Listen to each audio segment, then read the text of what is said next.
সংবাদ সবাইকে স্বাগত জানাচ্ছি। আমি ফিরোজ তোহা। শুরুতেই সংবাদ শিরোনাম। ভবঘুরের ছদ্মবেশে পরিত্যক্ত ভবনে ৫ মাসে ৬ খুন। কে এই সিরিয়াল কিলার? চাঞ্চল্যকর তথ্য। ওসমান হাদির পর এবার টার্গেট করা হচ্ছে তারেক রহমানকে। গভীর ষড়যন্ত্র ফাঁস। শেষ রক্ষা হল না মির্জা আব্বাসের। অবশেষে ধরা খেল বিতর্কিত নেতা মির্জা আব্বাস। সাভারের থানা রোডের এক পরিত্যক্ত পৌর কমিউনিটি সেন্টার, যে ভবনটি একসময় ছিল সামাজিক আয়োজনের ঠিকানা, সেটি এখন আতঙ্কের নাম।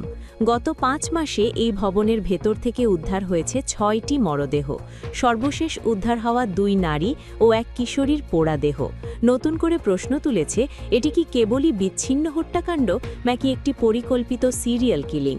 গত রোববার দুপুরে সাভার সরকারি কলেজের এক শিক্ষার্থী ওয়াশরুম ব্যবহারের জন্য পরিত্যক্ত ভবনের ভেতরে প্রবেশ করেন। দ্বিতীয় তলায় টয়লেটের ভেতরে তিনি আগুনে পোড়া ২টি মরদেহ দেখতে পান। সঙ্গে সঙ্গে খবর দেওয়া হয় জাতীয় জরুরি সেবা নম্বর 999-এ। পরে পুলিশ, পিবিআই, র্যাব ও সিআইডি সদস্যরা ঘটনাস্থলে গিয়ে আলামত সংগ্রহ করেন। সিআইডির প্রাথমিক তদন্তে জানা যায়, মরদেহ দুটির একটি ১৪ থেকে ১৫ বছর বয়সী কিশোরীর এবং অপরটি ২০ থেকে ২৫ বছর বয়সী এক নারীর হতে পারে।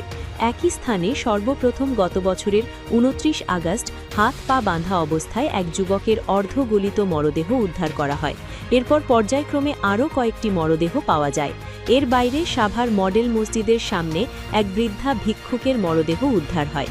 সব মিলিয়ে গত ৫ মাসে ৬টি মরদেহ উদ্ধারের ঘটনায় পুরো এলাকায় আতঙ্ক ছড়িয়ে পড়ে। এই হত্যাকাণ্ডগুলো ঘিরে এবার সামনে এসেছে একটি নাম, মশিউর রহমান, থান সম্রাট ওরফে সাইকো সম্রাট। ভবঘুরের ছদ্মবেশে এলাকায় ঘোরাফেরা করা এই যুবককে সিসিটিভি ফুটেজ বিশ্লেষণ করে রোববার রাতে আটক করে পুলিশ। ভিডিওতে দেখা গেছে, ময়লা পোশাকে ওই ভবঘুরে ছদ্মবেশী এই ব্যক্তি ভবন থেকে কাঁধে করে লাশ নিয়ে যান। ফুটেজে তার চেহারা স্পষ্ট বোঝা গেছে। এই ভিডিও সামাজিক যোগাযোগ মাধ্যমে রীতিমতো ভাইরাল হয়েছে। পুলিশ জানায়, প্রাথমিক জিজ্ঞাসাবাদে সম্রাট ৬টি হত্যাকাণ্ডে জড়িত থাকার কথা স্বীকার করেছে। তদন্তে হত্যার আলামত হিসেবে উদ্ধার করা হয়েছে একটি মাফলার ও একটি লাইটার। পুলিশের ধারণা, প্রথমে শ্বাসরোধ করে হত্যার পর পরিচয় গোপন করতে মরদেহ আগুনে পুড়িয়ে দেওয়া হতো। স্থানীয়দের অভিযোগ, সন্ধ্যা নামলেই পরিত্যক্ত ভবনটি মাদকসেবী ও অপরাধীদের নিরাপদ আশ্রয়ে পরিণত হতো। দীর্ঘ ১.৫ যুগ ধরে মালিকানা জটিলতায় পড়ে থাকা ভবনটি কার্যত অপরাধের কেন্দ্রে পরিণত হয়েছে। নিরাপত্তার জন্য বসানো সিসিটিভি ক্যামেরা ও লাইট দীর্ঘদিন ধরে অকেজ থাকায় অপরাধ ঠেকানো যায়নি। চট্টগ্রামের সীতাকুণ্ডের সেলিমপুর ইউনিয়নে অবস্থিত জঙ্গল সেলিমপুরে সন্ত্রাসীদের গুলিতে মোতালেব নামে এক র্যাব কর্মকর্তা নিহত হয়েছেন। তিনি ডিএডি পদমর্যাদায় র্যাবে কর্মরত ছিলেন। এ ঘটনায় আরও কয়েকজন র্যাব সদস্য আহত হয়েছেন। এছাড়া দুর্বৃত্তদের হাতে জিম্মি রয়েছেন র্যাবের অন্তত ৩ সদস্য। গতকাল সন্ধ্যার দিকে জঙ্গল সেলিমপুরের ছিন্নমূল এলাকায় এ ঘটনা ঘটেছে। র্যাব সূত্র জানায়, গতকাল বিকেলে চট্টগ্রাম র্যাবের পতেঙ্গা ব্যাটালিয়নের একটি দল জঙ্গল সেলিমপুরে অভিযানে যায়। অভিযানের সময় দুর্বৃত্তরা র্যাব সদস্যদের উপর হামলা চালায়। এ সময় গুলিবিদ্ধ হয়ে এক র্যাব সদস্য গুরুতর আহত হন। পরে তাকে উদ্ধার করে চট্টগ্রাম মেডিকেল কলেজ চমেক হাসপাতালে ভর্তি করা হয়। সেখানে চিকিৎসাধীন অবস্থায় তার মৃত্যু হয়েছে।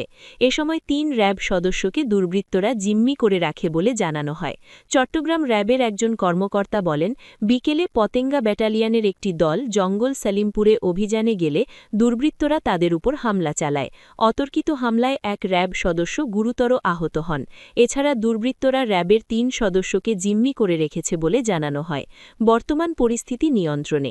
আটকে পড়া সদস্যদের উদ্ধারে ঘটনাস্থলে অতিরিক্ত ফোর্স পাঠানো হয়েছে। সীতাকুণ্ড থানার ওসি মোহাম্মদ মইনুল ইসলাম বলেন, র্যাবের উপর হামলার খবর পেয়ে পুলিশ দ্রুত ঘটনাস্থলে পৌঁছেছে। যৌথভাবে পরিস্থিতি নিয়ন্ত্রণের চেষ্টা চলছে।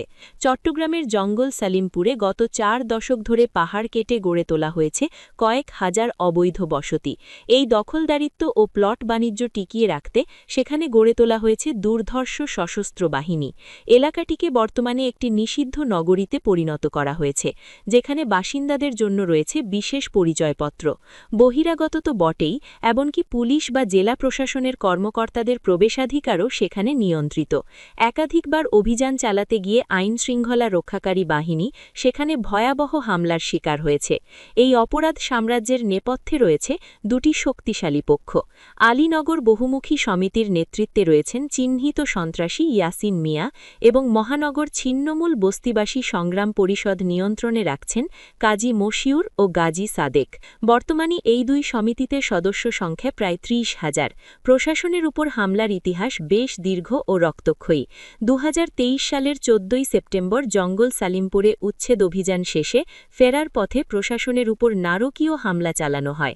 এতে তৎকালীন নির্বাহী ম্যাজিস্ট্রেট মোহাম্মদ ওমর ফারুক এবং সীতাকুণ্ড থানার ওসি সহ অন্তত ২০ জন আহত হন।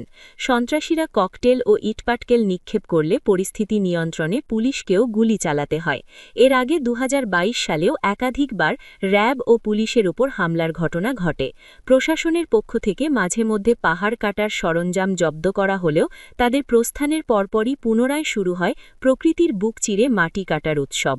মূলত প্রবেশমুখে থাকা অতন্ত্র পাহারাদারদের মাধ্যমে সংকেত পেয়ে সশস্ত্র সন্ত্রাসীরা আগেভাগেই পাহাড়ের উপর অবস্থান নেয় এবং অতর্কিত হামলা চালায়, যা উচ্ছেদ অভিযানকে চরম ঝুঁকিপূর্ণ করে তুলছে। চমকের উপর চমক, এবার যেন কেঁচো খুঁড়তে গিয়ে সাপ বের হয়ে এলো। ওসমান হাদি হত্যা, এরপর কারওয়ান বাজারে মুসাব্বির হত্যা। এই ঘটনায় দেশের বিভিন্ন এলাকায় অভিযান চালিয়ে এক শুটার সহ ৪ জনকে গ্রেফতার করেছে ঢাকা মেট্রোপলিটন পুলিশের গোয়েন্দা বিভাগের সদস্যরা। আটককৃতদের মুখে উঠে এসেছে চাঞ্চল্যকর সব তথ্য। একাধিক গোয়েন্দা সূত্র বলছে, জুলাই অভ্যুত্থানের মধ্য দিয়ে রাজনৈতিক পট পরিবর্তনের পর আওয়ামী লীগের নেতাকর্মীরা আত্মগোপনে চলে গেলে নতুন করে কারওয়ান বাজারে নিয়ন্ত্রণ নেয় বেশ কয়েকজন।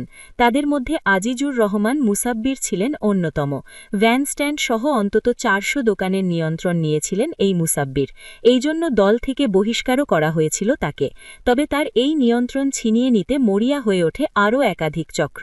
এর মধ্যে কারামুক্ত হয়ে বিদেশে পাড়ি দেওয়া এক শীর্ষ সন্ত্রাসী, মহাখালীর বাসিন্দা কারওয়ান বাজারের ব্যবসায়ী শহীদুল্লাহর ছেলে মোহাম্মদ বিল্লালের সঙ্গে চুক্তি করে এই হত্যাকাণ্ড ঘটায়।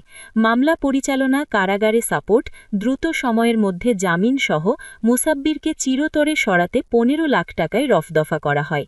আর এই টাকা থেকে ৩ লাখ টাকা দেওয়ার কথা হয় শুটার জিন্নাতকে। ওসমান হাদি হত্যাকাণ্ডকে ঘিরে ঢাকা ৮ আসনের রাজনীতিতে এখন সবচেয়ে বিস্ফোরক প্রশ্ন, এই খুনের পেছনে কি প্রভাবশালী কোনো রাজনৈতিক হাত ছিল? স্থানীয় রাজনীতি ও বিভিন্ন সূত্রের ভাষ্য অনুযায়ী হত্যার আগে ও পরে এলাকায় ক্ষমতার ভারসাম্যে বড় ধরনের পরিবর্তন দেখা যায়, যা নতুন করে সন্দেহের জন্ম দিচ্ছে। বিশেষ করে বিএনপির সম্ভাব্য প্রার্থী মির্জা আব্বাসের নাম ঘুরে ফিরে আসছে আলোচনায়।